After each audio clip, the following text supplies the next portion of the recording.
আমি দাঁড়িয়ে আছি এক নিঃশব্দ নগরের দ্বার প্রান্তে। নাম তার পানাম নগর।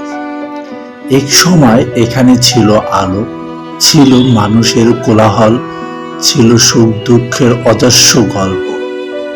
আজ সেখানে নেমে এসেছে এক অপর নীরবতা, যেন ইতিহাস নিজেই নিঃশ্বাস নিচ্ছে ধীরে ধীরে। প্রাচীন দেওয়ালের গায়ে সময়ের ধুলো জমেছে, ভেঙে পড়া বারান্দা এখন কেবল পাখির বাসা।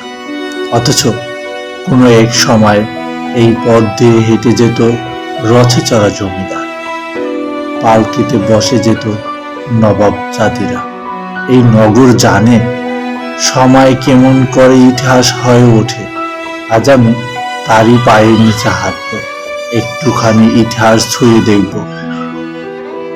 যদি দেওয়ালগুলো কিছু বলে ওঠে, চলুন হারিয়ে যাই গল্পের শহর পানাম নগরের দিকে। পানাম নগর বাংলাদেশের নারায়ণগঞ্জ জেলায় সোনারগাঁয়ে অবস্থিত। এটি ঐতিহাসিক নগরী। এটি মূল মুঘল আমলে এবং ব্রিটিশ উপনিবেশিকের যুগে বিকশিত হয়। পানাম নগরকে বাংলার প্রাচীন রাজধানী সোনারগাঁয়ে এটি বাণিজ্যিক ও প্রশাসনিক কেন্দ্র হিসাবে বিবেচনা করা হয়।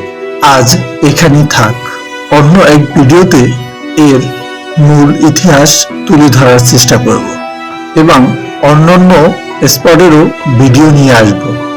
আপনি যদি ট্যুরকে ভালোবাসেন তাহলে আমাদের চ্যানেলটি সাবস্ক্রাইব করুন।